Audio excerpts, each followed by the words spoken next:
ఆ రహస్యాన్ని ఛేదిస్తే ఉద్యోగ చదరంగంలో రాజును చేస్తుంది. చేతకాక తలపట్టుకుంటే బంటుగానూ తగవంటుంది. అందుకుంటే అందలం ఎక్కించి, అందుకోలేకపోతే అక్కడే ఉండమంటుంది. కంప్యూటర్ లోకాన్ని శాసిస్తున్న ఆ నైపుణ్యం పేరు కోడింగ్.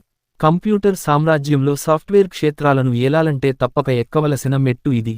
ఒక్కో మెట్టు ఎక్కుతూ పైకి చూస్తుంటే ఇంకా ఎక్కవలసిన మెట్లు ఆకాశం వరకు కనిపిస్తుంటాయి. ఎక్కిన మెట్టు లోతును బట్టి, దక్కిన సామర్థ్యాన్ని బట్టి ఏడాదికి ₹1,00,000 నుంచి ₹1,00,00,000 వరకు వేతనాన్నిచ్చే వరప్రదాయిని కోడింగ్. మనకేం కావాలో కంప్యూటర్కు చెప్పే వారధి కోడింగ్. ఇది మన భావాలను, భాషను కంప్యూటర్కు చేర్చి అద్భుత ఫలితాలను రాబట్టే సామర్థ్యం. కోడింగ్ సామర్థ్యం దిగంతాలను కలిపే మహాసాగరం. ఎవరినైనా, ఏ విద్యానేపథ్యంతో వచ్చేవారినైనా కోడింగ్ సహస్ర బాహువులతో స్వాగతిస్తుంది. అయితే ఈ జలదిలో అడుగు పెట్టాలంటే కొన్ని కనీస నైపుణ్యాలుండాలి. గణితంపై కనీస అవగాహన అవసరం. గణాంకాలను చూస్తే నీరుకారిపోవడం కాక ఉత్సాహపడే స్వభావం ఉండాలి.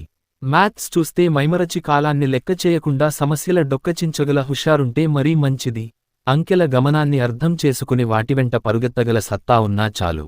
కోడింగ్ వైపు చూడాలంటే ఉండాల్సిన మరో లక్షణం అంకెలు, సంఖ్యలను నిర్లిప్తంగా, నిస్తేజంగా చూడటం కాకుండా వాటి అమరిక వెనుక ఉన్న తార్కికతను పసిగట్టగలగాలి. 1, 2, 4, 8, 16, 32, 64, 128 ఈ వరుసను చూస్తే తెలిసిన అంకెలే కదా అనిపిస్తుంది. అయితే వీటిని యథాలాపంగా పేర్చుకుంటూ వెళ్లలేదు. ఒక అంకె నుంచి మరొక అంకె మధ్య ప్రయాణంలో ఒక లాజిక్ దాగి ఉంది. ప్రతి 2 అంకెల మధ్య రెట్టింపు బలం పెరిగింది. ఈ అంకెల వరుస చూసి చూడగానే వీటి వెనుక ప్రాతిపదిక తట్టినవారికే తార్కికంగా చూసే దృష్టి ఉన్నట్టు. ఈ లక్షణాలుంటే కోడింగ్ దిశగా అడుగులు వేయవచ్చు. ఈ కెరియర్ వైపు దృష్టి పెట్టవచ్చు. అనుసంధాన సంకేత భాష. ఒక ఉద్యోగం లేదా వృత్తిలో ఏం చేయాలో తెలుసుకుంటే ఏ విధమైన నైపుణ్యాలు సముపార్జించాలో తెలుస్తుంది. మనకు కంప్యూటర్కు మధ్య అనుసంధాన సంకేత భాషే కోడింగ్. మరైతే కోడింగ్లోకి అడుగు పెట్టినవారు ఏం చేయాలి? మనకు కంప్యూటర్కు మధ్య వారధిగా ఉపయోగపడేది బైనరీ సంకేత భాష. స్థూలంగా చెప్పాలంటే అంకెలలోని 0 నుండి 1లను ఉపయోగిస్తూ వ్యక్తీకరించే గణిత పదభాష డిజిటల్ సాంకేతికతకు మూలధాతువు. కావలసిన ఫలితాన్ని, టాస్క్, రాబట్టేందుకు గణిత భాషలో కొన్ని జతల ఆజ్ఞల, కమాండ్స్ రూపంలో ఇచ్చి సిస్టమ్ను ఆ దిశగా పనిచేయించి ఫలితాన్ని సాధించడాన్నే కోడింగ్ స్క్రిప్ట్ రాయడం అంటారు. క్లుప్తంగా సాఫ్ట్వేర్ రూపొందించడం. వెబ్సైట్స్, మనం విస్తృతంగా వినియోగిస్తున్న మొబైల్ అప్లికేషన్స్, ఆపరేటింగ్ సిస్టమ్స్ వెనుక మౌనంగా, అవిశ్రాంతంగా పనిచేసేది కోడింగే. మనం ఓ చాయ్ తాగి ₹10 మొబైల్ ద్వారా ట్రాన్స్ఫర్ చేయడం వెనుక పనిచేస్తున్నది నిర్దిష్ట ఆదేశాలతో రూపొందించిన కోడింగే. ఇంతకీ కోడర్ చేయవలసిందేమిటి?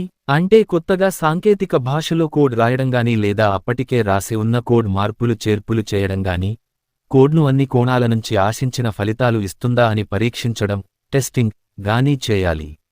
ఇవి కనీస బాధ్యతలైతే, విస్తృత ప్రయోజనం కలుగజేసే, విస్తృతంగా వినియోగించే 10 కాలాల పాటు నిలబడే కోడింగ్ స్క్రిప్ట్ను అతి తక్కువ ఆదేశాల కమాండ్స్ రాయగలిగే ఉద్యోగార్థిని కంపెనీలు నెత్తిన పెట్టుకుంటాయి. కళ్ళు చెదిరే ప్యాకేజీలు ఇచ్చేది ఇటువంటి coding జాతిరత్నాలకే.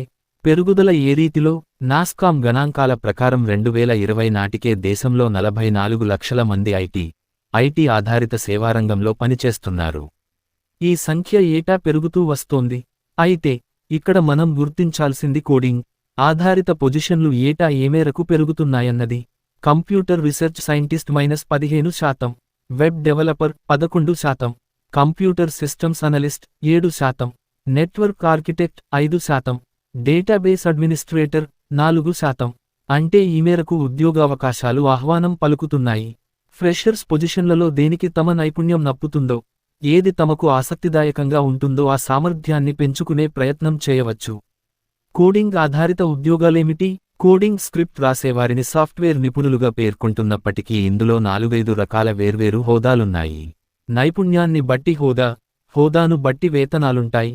Computer and information research scientist ఈ కోవలో అగ్రభాగాన నిలిచే కొలువు.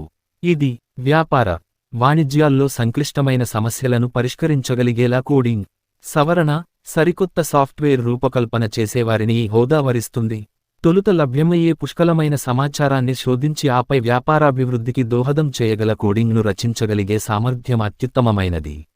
ఉదాహరణకు దేశవ్యాప్తంగా వందలాది రిటైల్ స్టోర్స్ ఉన్న కంపెనీ లక్షలాది వినియోగదారుల వస్తు విక్రయ సమాచారాన్ని సూక్ష్మ పరిశీలన చేసి వారి ద్వారా కంపెనీ కొత్త ఉత్పత్తులను కొనిపించే ఆఫర్లు సృష్టించగల సాఫ్ట్వేర్. దీన్ని రూపొందించే నిపుణునికి ఎంత విలువ ఉంటుందో చెప్పనవసరం లేదు. వెబ్ డెవలపర్, కోడింగ్ అంతర్లీనంగా ఉండే మరో హోదా ఇది. ప్రతి వ్యాపార, ప్రజా అవసరానికి వెబ్సైట్ అవసరమవుతున్న నేటి తరుణంలో వెబ్సైట్ రూపకల్పన గొప్ప సామర్థ్యం అనిపించుకోదు. వెబ్సైట్ను దర్శించే వినియోగదారునికి సౌకర్యవంతంగా ఉండేలా, పండిత పామరులు వినియోగించుకునే వెసులుబాటుతో వెబ్సైట్ చేయడం వెనుక కోడింగ్ నైపుణ్యం ఇమిడి ఉంటుంది. సాఫ్ట్వేర్ ప్రోగ్రామింగ్పై ఎంతగా పట్టుంటే అంత సులభతరంగా ఉండేలా వెబ్సైట్ చేయగలుగుతారు. నెట్వర్క్ ఆర్కిటెక్ట్, భారీ సంస్థల్లో, బహుళ ప్రదేశాల్లో కార్యకలాపాలు నిర్వహించే సంస్థల్లో కంప్యూటర్ల వ్యవస్థ సంక్లిష్టంగా ఉంటుంది. వీటన్నింటినీ అనుసంధానిస్తూ, నియంత్రిస్తూ సంస్థ లక్ష్యాల దిశగా నడిపే నిపుణులే నెట్వర్క్ ఆర్కిటెక్ట్స్. విభిన్న నెట్వర్క్స్ను సంస్థ పనితీరుకు తగ్గట్టు ప్రోగ్రామింగ్ రూపకల్పన, అవసరమైనప్పుడు మార్పులు చేర్పులు, సైబర్ సెక్యూరిటీ లాంటి బాధ్యతలు మోసే వీరికి మంచి డిమాండ్ ఉంది. కంప్యూటర్ సిస్టమ్స్ అనలిస్ట్, ప్రతి కంపెనీలో IT professionals, non IT professionals ఉంటారు. వీరి మధ్య సయోధ్య వాతావరణం కుదిర్చి వారధిగా వ్యవహరించేవారే కంప్యూటర్ సిస్టమ్స్ అనలిస్ట్స్.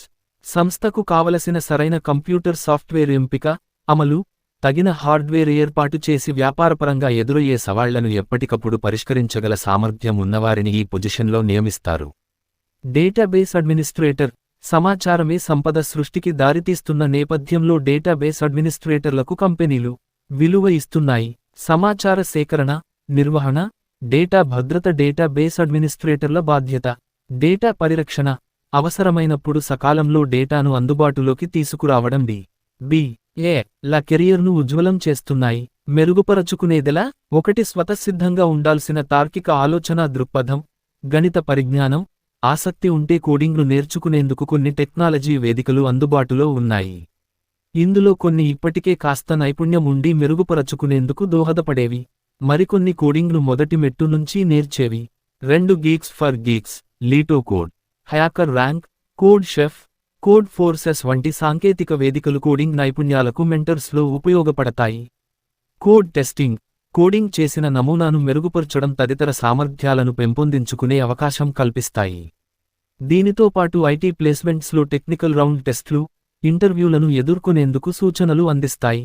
3 ఇప్పటికే కోడింగ్లో పట్టు తెచ్చుకున్న ఉద్యోగార్థులు తమ సామర్థ్యాన్ని పరీక్షించుకునేందుకు, కోడింగ్లో జాతీయ స్థాయిలో తమ స్థాయి తెలుసుకునేందుకు పోటీలు నిర్వహించే సాంకేతిక వేదికలు కోడ్ షెఫ్, కోడ్ ఫోర్సెస్. ఇవి నిర్వహించే పోటీల్లో పాల్గొనడం వల్ల ఉద్యోగార్థి తన స్థాయిని గుర్తించి ఎప్పటికప్పుడు మెరుగుపరచుకోవచ్చు. 4 కోడింగ్లో ప్రతిష్టాత్మక సంస్థలు నిర్వహించే పోటీల్లో పాల్గొనడం వల్ల మరొక ప్రయోజనం ఉంది. ఈ సంస్థలు ప్రకటించే మెరిట్ జాబితా ఆధారంగా కొన్ని కంపెనీలు ప్లేస్మెంట్స్కి కూర్చున్నప్పుడు తన కోడింగ్ క్రెడిట్ను రెజ్యూమెలో పేర్కొనవచ్చు. ఇంకా కోడింగ్ టెస్ట్లో అగ్రభాగాన నిలిస్తే ఆ సంస్థలు ప్రకటించిన నగదు బహుమతిని అందుకోవచ్చు. 5 కోడింగ్ అనేది ఒక సాంకేతిక నైపుణ్యంగా కనిపిస్తున్నప్పటికీ ఇదొక ఆలోచనా సరళి. ఒక విషయాన్ని లోతుగా ఆలోచించడం, కళ్లకు కనిపిస్తున్న వాటి వెనుక నిక్షిప్తమైన తార్కిక ప్రాతిపదికను గుర్తించగలగడం, సమస్యా పరిష్కారం. ఇవన్నీ ఉన్న ఉద్యోగార్థులు కోడింగ్ సామర్థ్యాన్ని వేగంగా అందిపుచ్చుకోగలుగుతారు. దీంతో పాటు కోడింగ్ నైపుణ్యంలో ఉన్నత స్థాయికి చేరి ఎంతటి సంక్లిష్ట పరిస్థితులనైనా ఛేదించి ఐటీ ప్రొఫెషనల్ జాబ్ సాధించాలంటే నిర్దిష్ట సూత్రాలు గ్రహించాలి. కోడింగ్లో ఇమిడి ఉన్న సవాళ్లను తెలుసుకోవాలి. అప్పుడే ఎలాంటి కొలువైనా సులువుగా దక్కుతుంది.